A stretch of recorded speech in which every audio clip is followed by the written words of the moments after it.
Hey everyone, it's Nanny again. I just got knocked off again from an alarm going off. This is going to be storytelling part 2 because I got knocked off from one. So anyway, what I was saying is that my mom had moved in with the guy she had been messing around with all that time on my dad. So they were together and they lived on the street. This is where I'm gonna, be talking about how I met the second husband. So I was living at my mom's, and the man that my mom is now living with, he had a couple of his sons that lived there too. So I'm just going to make this straight and get right out there. So the man that my mom was having an affair with on my dad, it was her cousin's, female cousin's husband. And they were both cheating. My mom was with my dad and he was with his wife. And they were messing around that whole time. So he left his wife. My mom had left my dad many times. And so this time's when they got together. So their kids that the man my mom was with at this point, his kids and sons was they our first cousin? No, second cousin. So the guys that lived there with us, one was my age. He was my cousin, my second cousin. So we talked a lot about everything going on. He was like a really best friend, and everything to have to talk to, and he had me to talk to. And we didn't like that situation. But as I said, at the time I was still 15, fixing to turn 16. And so one day in particular, like there's a lot going on, okay? There was a lady that lived across the street. Her name, I won't say her name, but she lived across the street, was single and had several kids, and people would come in and out of her house. And then down the street on the opposite side, there was a lady that lived there. I think her name is Mary. I'm not sure. She had a little girl that was like 11, just fixing to turn 12. So my little brothers were continually running around up and down. Back in them days, the kids just ran the roads. It was that when the street light comes on, come home. But I don't even think my mother and them worried if they came home. They could be gone 2 days before she would realize they was gone half the time. It depended on her mood and what she was doing.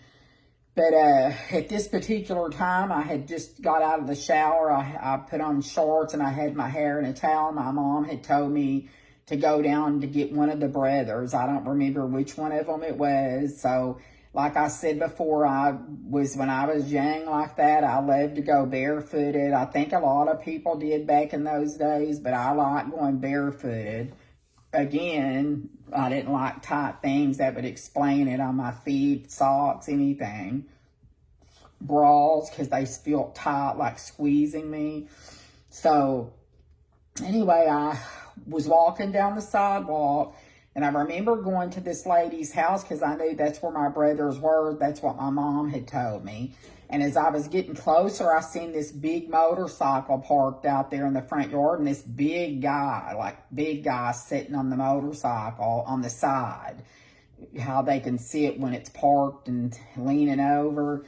And he was steadily staring at me as I was coming that way. Well, my dad, when we were little, he always talked about motorcycle gangs. He would say, oh, the Hells Angels. He'd talk about that or something, or everything to do with motorcycle gangs to him in that day were bad. So he would always tell us, better watch out for them. They'll kidnap you and do bad stuff. So I was real scared. I was walking thinking, oh, this guy looks like he might be one of those Hells Angels. It's funny when I thought about it later. But it's like I hadn't really seen anybody up close like that on a big motorcycle, which was a Harley. So as I was walking up, he was like saying hi, and I just kept walking right up to the front door. I wasn't going to say hi back to him because I was scared to death of him. But so I went into her house because they were friends with my mom, and I asked for my brother. She told him to come on out from the backyard, and he said he don't want to come home yet. And I said, well, Mom wants you to come home. Let's go. So she's trying to introduce me to this guy, and I'm like, and so the other guy that was there too was married to my aunt at one point, which was the other one I had talked about that was wild like my mom, and they was all about themselves, and she didn't take care of none of her kids either. So these other cousins and her kids were always there with us, and the other kids like at my grandmother's, because they were just fending for themselves. But so the other guy kind of knew him for my aunt, and he's like, hey, what's going on? And I was like, nothing, just getting my brother and going home. I was trying to get away from the guy on the motorcycle parked there, and he's like, oh, well, hey, you need to meet this guy over here, and I'm like just standing there, and he introduces him, and the guy's like, hey, and I just said hi. Well, I just said I gotta go. So I start going back home, walking real fast, trying to get on away from there. My mom ends up having to go down there to get the brother because he didn't come back with me. As usual, in them days, they didn't listen to you, which is all kids. So she was down there a while. I seen her from the front yard down there talking to the motorcycle guy. I seen her talking to the other guy that we kind of knew, and then the Mary lady, and all of them talking, and she kept looking down at the house towards where I was at, and all this and that. So we kind of always went over to visit the other lady that I'll just say her name is Debbie. She lived across the street from us and had kids, and her house was an open book, though. Everybody was coming in and out of that house. She'd have parties. They'd play loud music, but it wasn't like crazy, like, you had to really worry. It was just something they did, I guess. I'd go over there, my mom's son, they'd be in the front yard, or they'd cook out or whatever. So it just so happened I was over there when the other guy that was married to my aunt, or had been married to her, he started coming over more and more, and so did the guy on the motorcycle. And they kept trying to talk to me, oh, he really likes you. He's a nice person. The motorcycle thing's ridiculous. My mother was telling me, look, this guy comes from a family that they have money. He's not a Hell's Angels, or he's not a violent person. But she said, just be nice to him, So, of course, I listened to what she said. I lived in her house, and so this one particular night, everybody's over there, and that guy come up that was married to my aunt, and he just had bought a bunch of food to cook on the grill, and so everybody was talking, and that's the first time I kind of talked a little bit with this guy. At this point, he came up. He didn't ride the motorcycle. I don't know if it's because he knew I was scared of him on the motorcycle, or what, I don't know, but his dad, like I said, they had a lot of money, and he pulled up in a brand new Trans Am. Well, that was the very first year they came out with those cars, and his dad had got it off the showroom floor for him, drove it right out of the building. That's how this family was. They had a lot of money. The aunt was like a millionaire. His dad took care of everything for her, because she was like what you would call one of them, like a hermit, or I don't know that word. She would never leave her house. I'll get more involved in her with this story. So she's the one that actually had all the money. Very strange lady, her life. I got to know her later down the line, but so this guy on the motorcycle, his dad would just buy him whatever. He didn't ever have to work. I was fixing to turn 16. I think he was 20. So anyway, he just had this brand new car. Everybody was all around it. I was never like that, ever. Like, anybody that knew me, I didn't really care. Like, back in those days, I don't to this day either. Of course, everybody wants to have a good house to live in, and a good car, with an AC in it. You want food, you want it to be clean and nice. You want a good life. But back then, I didn't know about all those things. I didn't ever really get to go out and eat fast food. I mean, and where I lived in this small town, which now is a really big town, but it was small. Like, we had a Jack in the Box. We had a few Mexican restaurants, or, you know, Tex-Mex places, you know, little hamburger joints, you know, things like that. But so he come up, everybody was so obsessed about his car. I could have cared less about the car. It was okay. I didn't care. It didn't impress me, that kind of stuff. I think my heart could have been like, just like numb, or just, I don't know. It was always sad. If you see all my pictures growing up, I never smiled. I was never smiling in those pictures. Now I know why I never smiled, but anyway, so he kept trying to talk to me, you know, and everything. That night we did talk a little bit here and there, because there was a lot of people around, you know, and everybody was talking, and he seemed really nice to me, you know. He seemed nice, talked nice, acted nice, you know. He was, you know, pushing his money around. I'll buy this, I'll buy that, get this, get that, showing all his money around everybody. And so then everybody started talking about, oh, tomorrow night we're all going to this big lake, you know, that's a little bit away. So we're going to have a big giant party. A bunch of people's going to meet there. So everybody needs to go, you know, and all this and that. So I'm trying to remember who I wrote. Oh, my aunt, the aunt that I told y'all, my mom's sister. I told y'all she was married to this one guy at one time. He was in and out of her life. So it was weird, because she was going to go to this big thing. They were going to have a bonfire cookout, you know, the lake thing. And she was like, come on. I know it was a setup now, because I was told later that this guy she'd married to told her, hey, help me get her to go so we can get her. And, you know, this guy fixed up because he really likes her, you know, da-da-da-da. Well, she's seen many signs, you know. Of course, my mom did, because they were all involved, and they're like, oh, go. Well, I had invited my daughter's daddy. Well, of course, his father decided to go too. And his dad collected old cars. So he had like a classic old Canary Yellow T-Bird. Really nice. So, yeah, I have bad memories of that car, though. I think I spoke about some of that, what he done to me when he picked me up before. But anyway, they were out at the lake, too. They went, so it was an odd combination of people, but that's how the lake parties go. You know, everybody invites everybody, so who knows who's there. So what happened is that Jerry, can't say his name, the guy that I was talking about with the motorcycle, the Trans Am, that one shows up. Then my daughter's dad and his father's there.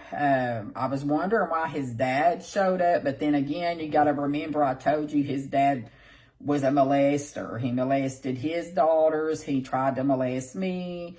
He was just a weirdo. So, of course, he was probably out there trying to find some young person. I don't know. I'm not very fond of those people anymore, so I might get agitated talking about them here and there. But so that particular night, there was a lot of drinking going on. I didn't drink. I never loved that stuff. I didn't even like it. Not that I didn't do it here and there, and I shouldn't have, but I'm not. No, well, we all know I'm not an angel. So no. Okay. So anyway, so it just turns to hell. I had took my daughter, okay, with me, my aunt, because I was going to be with my aunt and this other guy. We went in his truck, so we were in the back of the truck at the lake, and we had like, you know, really little deal set up. I was there with my little girl, and all of a sudden this fight breaks out. So it's these guys that the guy that on the motorcycle knows. I'm going to pick out names for these people, y'all, so I don't have to keep doing this. The guy on the motorcycle guy and this and that. But right now, that's going to have to work. Let's just call him Jesse, the one with the motorcycle and the Trans Am. So Jesse had invited some friends of his that were also brothers of the guy that was with my aunt. Okay, so they were some rowdy people. Everybody was connected somehow, but something happened that night that those two guys tried to start a fight with my daughter's father. I don't even like calling him her father, but I'm just going to have to do that at this point because he was the father of her at that point. I don't have any good things to say about him. But they were going to beat up him and his dad. They were coming at him real bad, and they decided they were going to leave. So at that point, I was getting really upset because at the time that this was going on, I didn't know bad things about my child's, father. And his dad, really, I don't think I knew he was a weirdo and what he had done, but I never got close to him. I was more concerned about my daughter's dad at the time because I still cared about him, and I didn't know the bad things about him because I was only 15, maybe 16 by then. I'm not sure if I was. It was just barely. But they left, but so did the guys. At that point, I wanted to go home. I wanted to get my daughter and leave, but my aunt and them didn't want to leave. But at that point, Jesse, the one that had the new car, said, hey, I can take you home. And I was real scared. I was like afraid. And so somebody that I knew there said, well, I'll ride with him and we'll ride so you don't have to be by yourself. Because I was like scared to get in there with him. I don't know why. I think the motorcycle thing scared me the most with him. And I was still trying to get past it. But anyway, so what happened is we were leaving. So was my daughter's dad and his father, and those other people that were tried to fight them fall on them. And I'm telling him, what are they going to do? Well, they're chasing them at this point down the highway, and we're behind them. And I'm like, oh, what's going to happen? And he ends up having to speed up a little bit to get up beside them to get them to pull over, and they kept going. And he told them, just leave them alone. Let them go. So at that point, I thought, well, he's nice. He cared how I felt. He knew I was upset about the situation. He was taking me home. So he ends up dropping off these people. At this point, I didn't care. I trusted him a little bit, I guess, or what you could say as far as I wasn't really scared anymore. So we get to my mom's, and I take my daughter into the house, and she's really little. She's like 1, and why I had her out there, I don't know. But again, I was young, and everybody I was with was crazy and dysfunctional. But anyway, so I went back out, and me and him sat on the porch, and we talked for probably 2 hours. And he was real nice, real sweet, and telling me, hey, I just want to be your friend. Maybe take you to the movies sometimes, which we used to go to this drive-in back in the day, which I sure do miss those. But I wouldn't feel safe going to them nowadays for sure if they was still here. But then were like really good times. So anyway, time kind of goes by, and it's like he comes over to my mom's a lot. And of course, he's always handing money out to my mom, or buying stuff, or bringing food over to cook out, and just all these things, and one thing led to another. And of course, he was taking me out and about. We'd ride around. He'd take me and my daughter out and about, and he was always just doing nice things for her and being sweet to her. And we would just ride around, and he would just, take me to, I remember Jack in the Box. He used to take me to Jack in the Box, and I used to love those bonus jacks they had there. I don't even know if they still have them. I think they brought them back out years ago, and I went and ate one, couldn't wait, but it just wasn't the same. Probably because I wasn't the same that I was that young girl back then plus, I had never really got to eat stuff like that or go to fast food. So every time he would come over and we would go do something, he always took me there because I had this fancy for this bonus jack. Like, I could eat them all day long, and I weighed 95 pounds at the time. I always thought through my life, boy, I was always skinny, so skinny back then, and I was. And I was thinking, but later in life, especially now, I'm thinking, well, hell yeah, you were skinny, you starved half to death in the day. You knew if there was food, you ate. If you didn't, and I think our stomachs, all of us, just learned that way. All of us were skinny people back then. It's because nobody got to really eat the way they should have been. But anyway, so I still in between this, this guy, Jesse. I dated a little bit here and there, but he always seemed to be there, and people were really scared of him. I didn't know why. A lot of people didn't mess around with him. So my mom pushed the issue, always like, oh yeah, and inviting him over, pushing me to him, the same thing, but a different time, maybe not even a year since I was divorced from the other guy. Said this guy had a lot of money. And once my mom figured out there was a lot of money in this family, I mean, I didn't know at the time. As time goes on down the line, then you figure it out. And I found out a lot of things later on in my life that she done. And I did not like it one little bit. But what can you do about it? I mean, I shouldn't have been shocked about it after the things she did. But,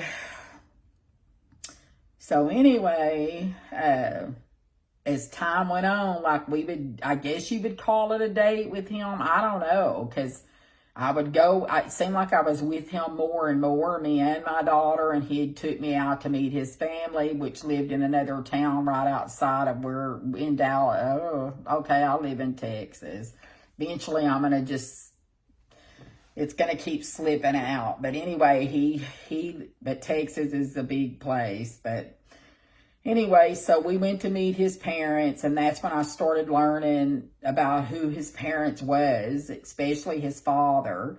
I didn't know like lots of things. I learned some things about him, but then later down the line, I started learning more. It's kind of like I got in that spider's web and I couldn't get out of it. But so, anyway, this went on, and then I guess we were dating, you would say. I wouldn't call it dating, but I guess we were, because it wasn't really like, it never was like, I felt more like he was a good friend. I know he didn't feel that way. He felt a different way, but to me, it was like a good friend. Well, so I remember the first time we was ever really together, and then from that time on, things just, he thought he owned me or something. I don't know. But anyway, so I didn't love him. I never loved any of them people. So somehow time elapsed, and then next thing I know, he's like, well, I want to get married, right? So my mom's like, oh, you need to marry him, and I'm like, but this one I didn't fight so much about with him, because I don't know, we seem to be like really good friends, and we hit it off with some things, but I mean, trust me, you'll find out later we were nothing alike. I mean, people called us Beauty and the Beast, because he was like 6'4", he weighed 300 and something pounds. He was a big guy. And he just had like a afro-like hair and everything. And he just could be sweet as could be. But boy, he could be mean too, I'm telling you. Anyway, so that I agreed. My mom talked to me, and I was like, yeah, I'll marry him. I'm going to be living out there at his parents'. Well, they had a lot of homes that they owned. Actually, his dad and him didn't own them, but the aunt next door that was the millionaire, she owned all of these houses. She had houses that were in a really nice area, and then they owned like a lot of different businesses. She did. I'll tell a little bit of her story later on, how she became to be a millionaire and stuff. And but anyway, so I decide, okay, everybody likes him. I don't know if they liked him or his money. I'm not sure. I'm pretty sure it was the money. And I think they may have liked him a little bit, but they liked his money more. I could care less, like I said. I never had to have all that stuff even then. Like, he was all the time buying me flowers, like 3 and 4 times a week I would get flowers. Either he brought them to me or they were delivered to me, or candy, or buying me something all the time. And I never really cared about that stuff. I would give the flowers away. I just didn't care. But anyway, the day came that we were getting married at his parents' house. All of my family came. It was not like a big formal wedding at a church or anything. I wore a long green dress. My sister wore almost exactly, I think, the same identical dress, because when we shopped for the dresses, I picked out us both to wear the same dress, which I don't know why that happened, but we did. They were pretty. His dad, this is where we wanted to be married at, bought a whole bunch of cases of champagne. There was a lot of food there, and it was a big deal. You know, it was at their house, and my daughter at the time was like maybe 2,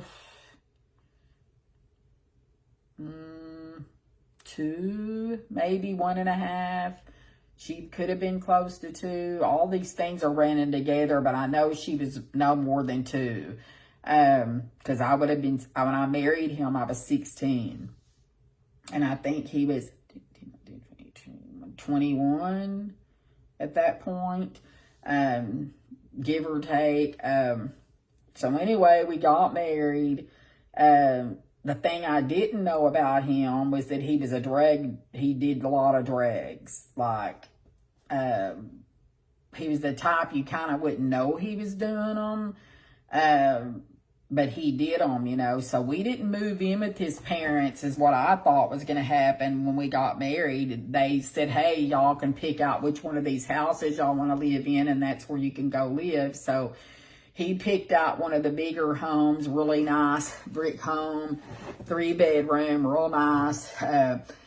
Ordered brand new furniture, had it delivered. Everything we kind of needed was there. But again, I'm young. I've never really lived nowhere by myself. I didn't have nice stuff like that. You know, he was like, here, drive my car, and would give me the keys. And I kind of knew how to drive, only because, like, even at 12, I was driving around my dad's car. He let me drive it, you know, here and there when he'd come and see us, and me and my sister, and I just drove other cars. So I don't know, I knew how to drive. I just didn't have a license. So I was driving around that car, living in all this money and these people. You know, you didn't mess with these kind of people. They had like big ties up and stuff, like attorneys and just everything, like, and all that money. And money does talk, trust me. It did back then, and I know it does now. But anyway, so I remember being with him there, and him coming and going all the time, coming and going. I mean, he was always overprotective of me. And then one day I remember he came back home, and it was late, and he was something was wrong with him. He was sick or something. I thought he was dying, like literally. I didn't know any idea he'd done any kind of drugs.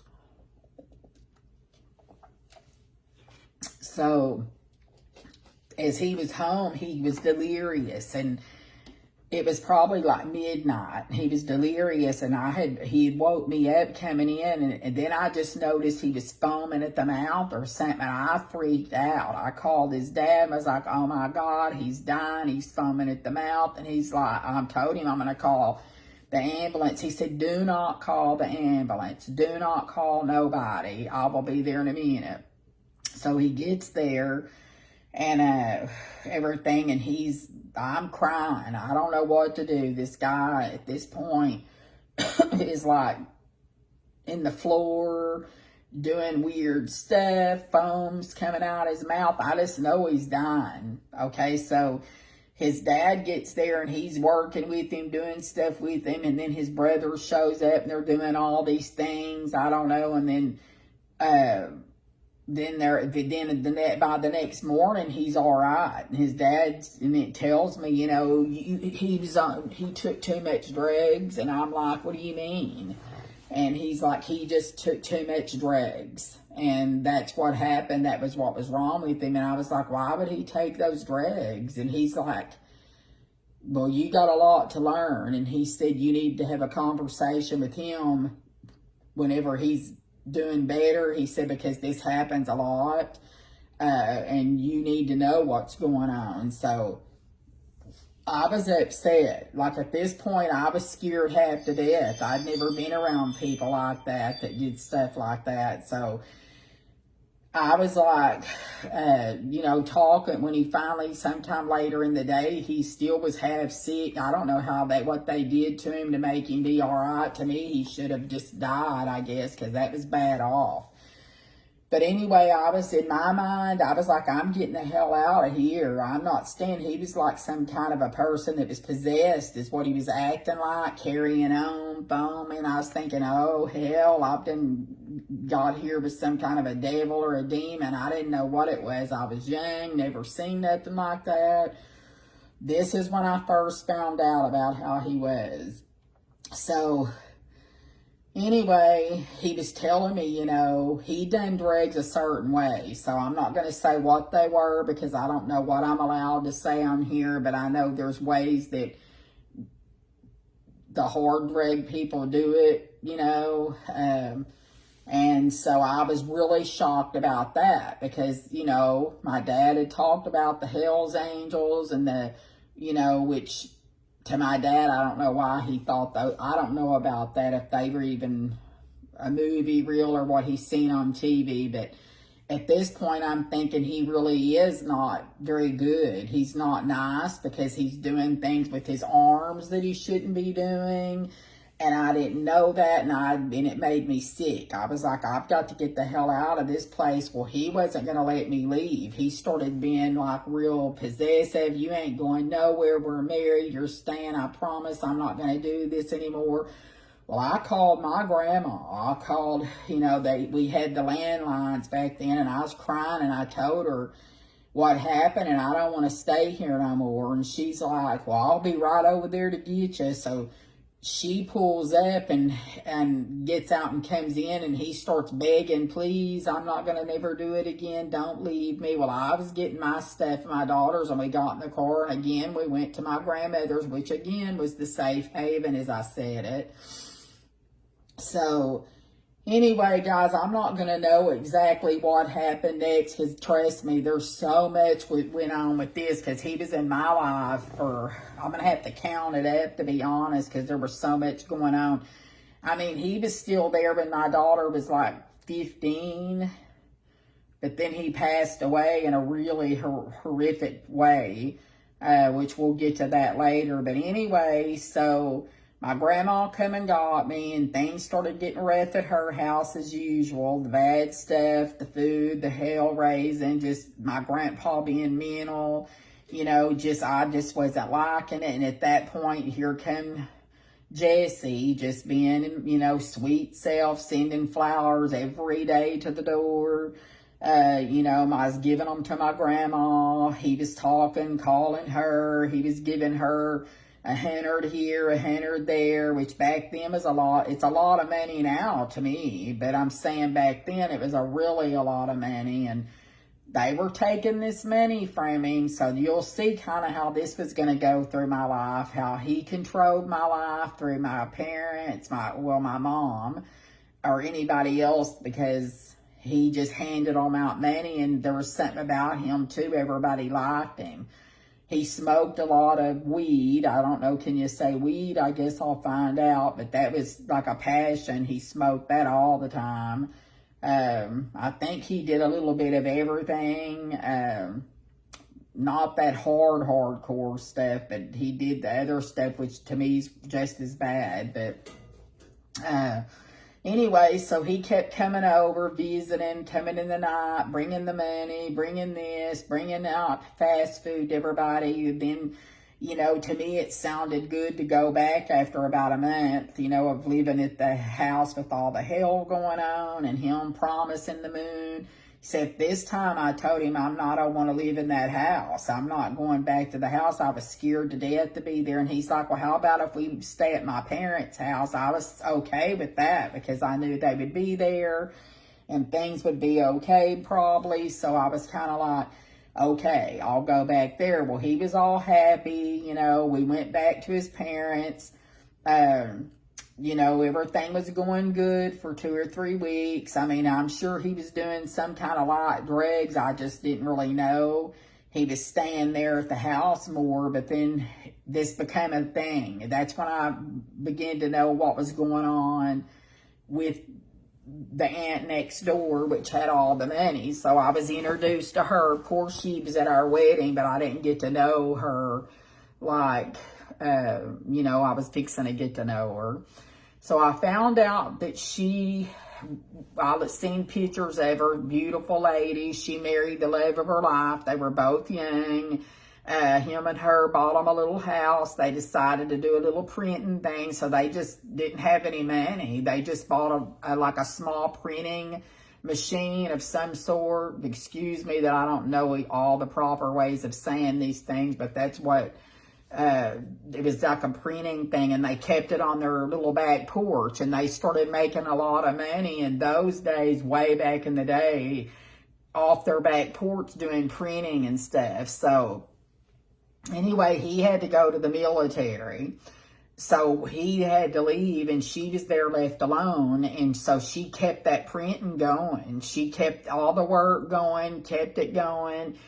So by the time he got out, they were doing real good with this print, and she had made quite a bit of money off of that. So he told her, I'm going to invest in some stocks, which was, I think, a big jewelry store in the day back then. It was really well known. I don't even know if they're still around. I don't think so, but started with a Z. They owned a bunch of stocks in that. They owned stocks in a lot of stuff that went big. And so when it did, that's where a lot of their money, they started getting money. Then they went and bought this big place in one of the big surrounding towns here where I live. It was a huge 2-story printing shop. They actually owned it. It was downstairs and upstairs, humongous. All the bottom part of the store was like furniture, everything you would buy from a printing place, the paper, pens, ink, desk chairs. Upstairs was all where they did their printing. So it was a huge, big, massive place. So they had money. Then they go and they buy this big home in this town. Okay, they buy this brick home in this town, and they buy the big property that's next to it that there's no house there. And then he bought 100 acres in a surrounding town that was about 40 or 50 miles from where they lived. It was 100 acres. And so at this time, like I said, they were millionaires. So she was madly in love. They wanted to have kids. I mean, they bought that house and they had the land next to them, and then they bought all the property. They had the big, huge printing shop going. They had all these stocks and bonds. I mean, they were rolling. The problem was her husband drank a lot, and so did she. They both drank a lot. And supposedly the story that I was told from her and from my father-in-law was that her husband had a really good friend, and they had bought a gigantic machinery of some sort, where they would be able to bale or do hay or do something. It was huge. It had to be delivered to this 100 acres. So that day they were driving down, I guess, I don't know in what. We didn't get in those big deals if it was a car or a truck, but they were following this big thing, delivering this machinery. And so his friend, I think, was driving, and he was in the passenger side, but they were both drunk, or they was like, had a lot to drink. The guy swerved or something, I don't remember, but they ended up in a fatal accident. Her husband died on the scene. The man that was driving survived, but he was in bad off. Well, she was never the same since. He was the love of her life. That's all she lived and breathed for was this man. And she was the love of his. So from that time on, recluse. I said earlier a hermit, but she was like a recluse. Like, she at that point built a house next door on the land they had bought. She would not leave the house. This didn't just happen overnight. I wasn't around during all this times. I was just hearing the stories where, like, she asked her sister, can you please move in the house next door and take care of all of my stuff? Like, you know, be her manager, assistant, but be over everything. I want you to pay all my bills, take care of all my land, my taxes. You know, she kept a big leather book that when you would open it, like a picture album, but it had pages of checks. They would tear them out, and she had a lot of money. But anyway, so the sister was married and had 2 or 3 sons. They moved in the house next door. Everything was going good. At this point, Jesse's mom and dad lived down there on that 100 acres, the one that her husband and her had bought. They had bought a brand new mobile home and put it on there, and he drove a truck. My father-in-law, he wasn't my father-in-law yet. This is way before I knew him. I'm just telling y'all how the story got where they got all this money. So but his wife lived there, her brother, and then, well, I don't think her brother lived there yet, but it was just Jesse was a teenager and driving dirt bikes around the property and all that, and his dad did the truck driving job and all that. Well, so in the meantime, her sister that lives next door to her, that's taking care of her, living in this house, she starts getting sick. Well, she already, the lady next door, the aunt, she already suspected that a lot of her money was being spent without her being asked, in other words. And so she started paying attention to these things, and then come to find out that her sister's husband was buying like new car for the son, one of his sons. He had been spending like a lot of the money, but then the sister kind of knew what was going on because he couldn't get a hold of nothing without her helping him. But they were close, the sisters. But then the sister got really bad sick and had to go to the doctor numerous times. Ended up at the hospital. They found out she had some kind of female cancer. I don't know. She was going to have surgery and was supposed to be okay, but then got a call and she wasn't okay. She passed away. And at that point, that's when the aunt next door was really mad. Her sister passed away. She wasn't mad about that. She was hurt, but she knew that the husband and her sons was going to be thinking they were going to stay there and use her money and do all this stuff. And so she told them, y'all, you know, she gave it a few months and then seen them over there partying down, driving these new cars. And she went over there and basically told them, y'all have to move. I'm going to have to get somebody else in here to take care of my stuff. And the man was like, I'll do it. And she's like, no, you're not doing it. You know, and mind you, this is what was told to me right out of her mouth. When I was sitting there, the aunt's mouth told me and his father, my father-in-law, they were like telling at different times with me. Because as time goes on, that lady would call me, the aunt, and ask me to come over there because she was a recluse and she'd stay up all night drinking beer and sleep all day. So she'd ask me to bring Angie over. Oh, shit. Well, she would ask me to bring over my daughter. And so we would get over there and she would want to talk and just be real sweet. She could be mean though too, but she was sweet naturally, but she didn't have to put up with nobody or nothing. But she started getting, and then my father-in-law would be like, don't tell her anything that's going on over in this house. She's going to probably question and want to know. So just so you know, we're not there yet, but that's once we got there. Because when I married them, they were living in the house next door to the aunt. So anyway, she had to get the authorities in, court papers, and get that man evicted out of the house with the sons. Well, Then she gets a hold of my father-in-law and tells him, can you please move? Well, what happened? They were living in the mobile home on that land. It was a brand new mobile home. A tornado warning came in. My ex-mother-in-law with the teenage Jesse at the time got him and said, let's get out of here. It's headed this way. Well, sure enough, thankfully they did, because it twisted that mobile home, tore it all to pieces. She had went to the aunt's house to ride it out, found out it tore it all up. Well, they were not going to go back there. She said, I'm not living there. And that happened again after that. Well, my father-in-law, not yet at the time, but the aunt started asking him, can you move in, you and your family next door, and do the same thing our sister was doing? And he said, hell no. She's like, why? I'll pay you really good. You'll have a house for nothing. You don't got to pay any bills. You know, you're going to have a lot of money, and you'll be driving a brand new Cadillac, which is going to be what was going to be used. Supposedly, she said it's her car, but the lady was a recluse. She never came out. So it's basically his car.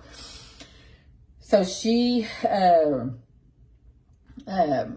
said no, because I don't want the same thing to happen. Like, what if something happens to me and then you're going to kick out my wife and my sons? And she said, no, I won't. I'll put the house in her name and give her the house. That way you don't got to worry about it. I just need for you to take care of my stuff. Well, they thought about it, and he was tired of driving the roads anyway. So he did. That's how that all began. They signed over the house to his wife. They moved in, and he took everything over for her.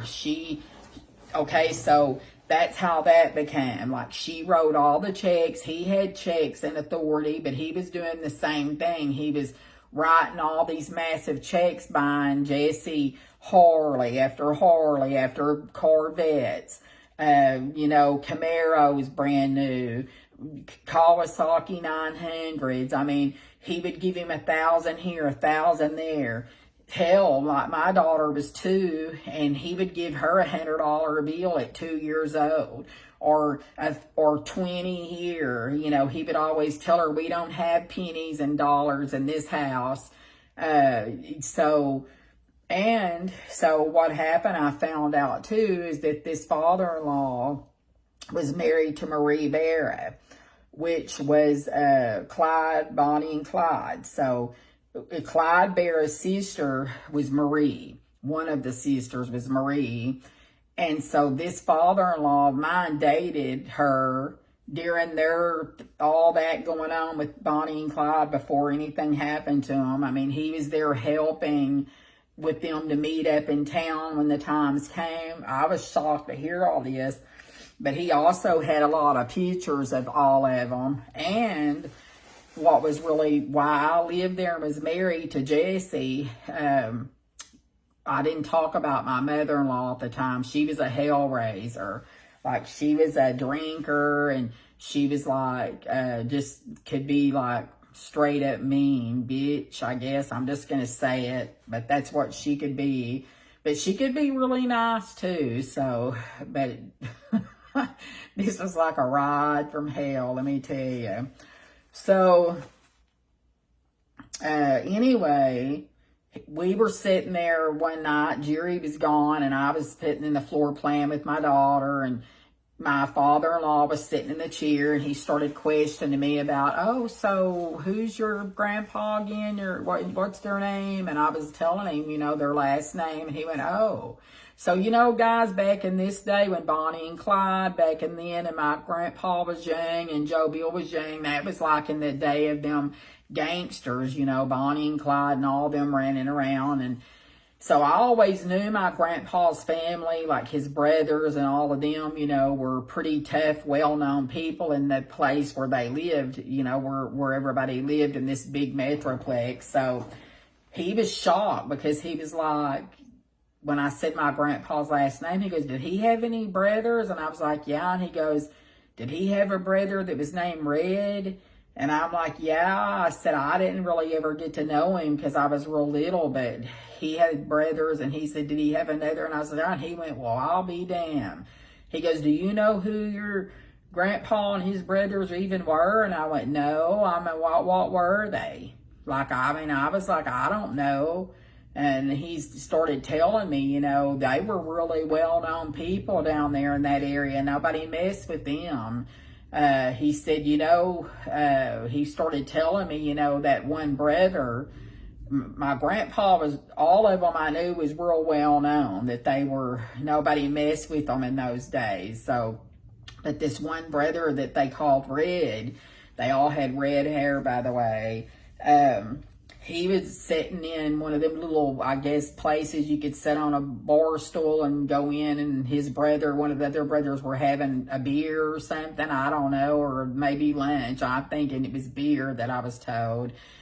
And so some man that was well known too back in the day came in and just shot him in the back. He didn't ever know what hit him. He didn't know. And I remember hearing these stories when I was a little girl, because I remember hearing my grandpa go, oh my God, they got a phone call. They were all crying in the house.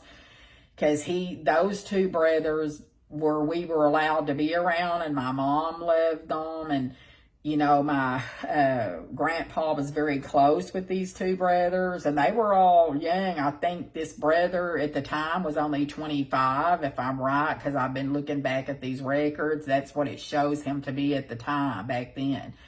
Well, he died. He got shot in the back. My grandpa automatically was like, you know what? That guy was arrested. They know who done it. He was arrested. So my grandpa went, and I forget the man's name that was like the chief of police at that time, but he went and told him he was bailing this guy out. And they're like, why are you bailing this guy, man? You can't be doing that. And he told him, oh, I'm going to do the same thing to him he done to my brother. So I want him out of jail. So they told the guy, you know, this man bailed out you know, told him his name. So then basically the story I was told by my grandma, my grandpa, as I was growing up, you know, because he'd go in and out of sanity, and it was all true, was that my grandpa worked on, was doing something at a neon sign. He was up on a ladder, and he heard this guy, which was the guy that had shot his brother, and he walked past my grandpa was carrying, and he got down, pointed it, and boom, and that guy was rushed to the hospital. So from what I heard, my grandpa basically saved his life, because when they got in there to try to save him from the bullet, they found cancer, removed it, so he didn't die. So I was told all of that. I knew bits and pieces about that. But then my father-in-law at the time was telling me the same stories, and was like, man, nobody messed with them. So we got past that part of it. He was like, I can't believe that's your grandpa and your great uncles or whatever they would have been to me. And I was like, yeah. I'm like, oh, wow. Because, I mean, I knew some things, but I guess they just didn't let us know everything. So anyway, that's when we found out. Like, my mother-in-law at the time, they drank. They had all that money. She drove brand new cars. He drove new Cadillacs. Every 2 years they bought a new one. He was giving Jesse brand new spanking cars, doing it. They was just horrible, rotten, spoiled. If all that money they had, the two sons were just bad. So, but I gotta say though, they was a big part of my life that helped save me too. This is messed up, people, I know, but it's true. So anyway, how I know when my ex-father-in-law told me, you know, yeah, I was married to Marie Barra when I was, you know, young, and I used to ride around, and we'd meet up and with Bonnie and Clyde when they'd come to town, which you can read him in the paper, like it's all over. My father-in-law's in there. But anyway, so even pictures of him associated with it. But he told me he used to get really angry about watching that show, Bonnie and Clyde. He would say it was ridiculous. They just fantasized most of that. You know, he would tell me other stories. He showed me pictures that they had. And then one day he was like, hey, make sure you don't leave because Marie Bear is coming over to visit. And I'm like, who? He said, Marie Bear. And I said, she's coming over here. And he's like, yeah. And I said, well, what about, his wife? Because she's feisty.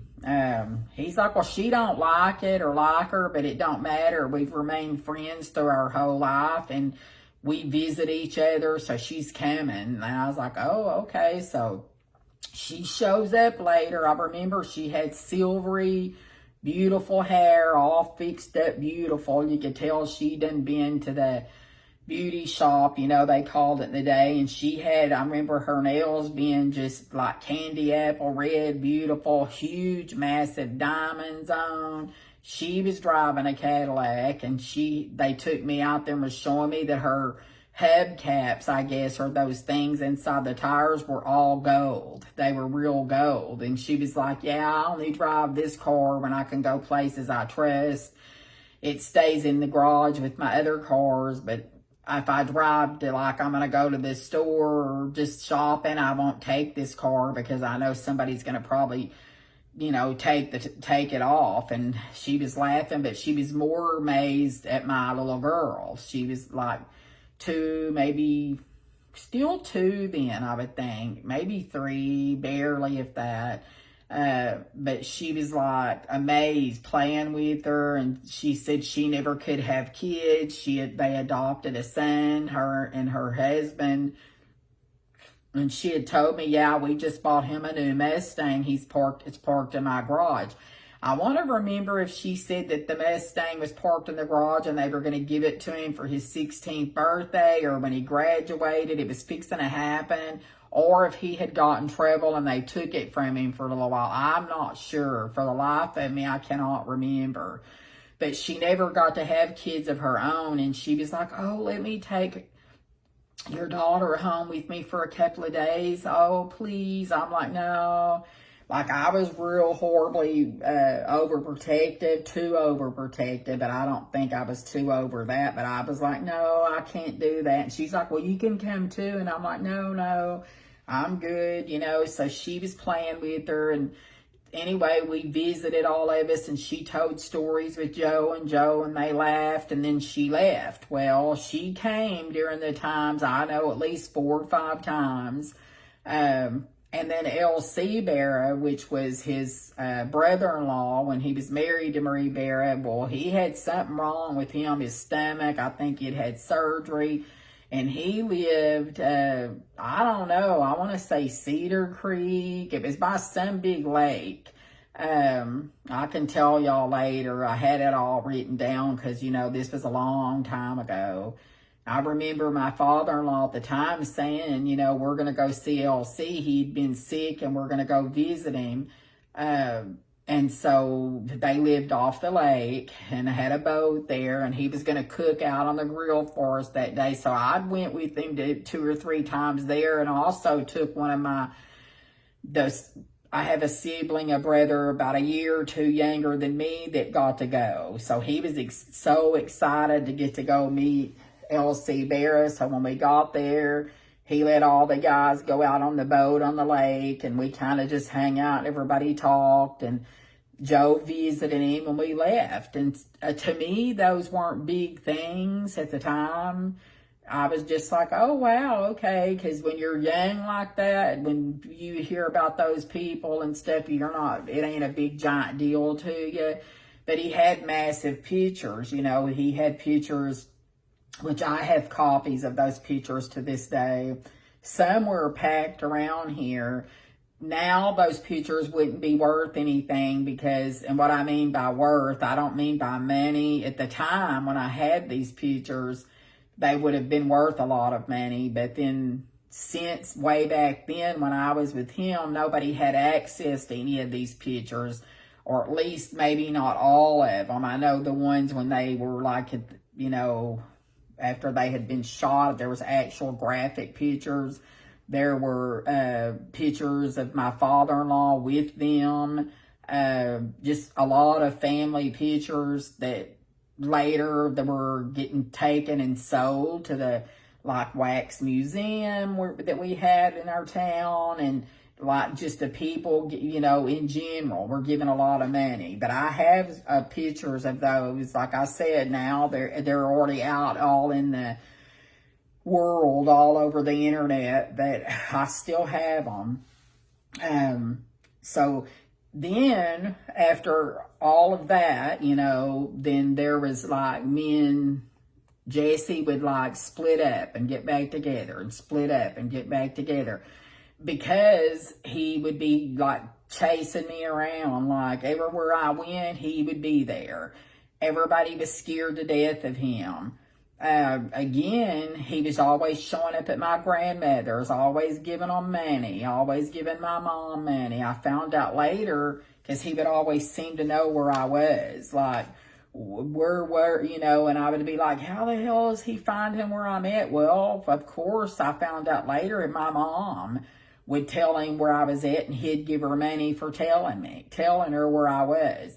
If I, you know, when I finally divorced him, but it didn't really matter because he still chased after me. Like, you know, he would like shot at our house. He would like shoot at people I dated. He would like, everybody was scared to even date me back then. They were horrified because they knew he was going to do something terrible to them. And trust me, he would, because as time goes on, we'll get through all that. Because, but like I went back and forth living at his mom's. That's where we mainly lived, would be at his dad and his mom's, because I would feel safer. Like we would get an apartment here or there, and then we would leave.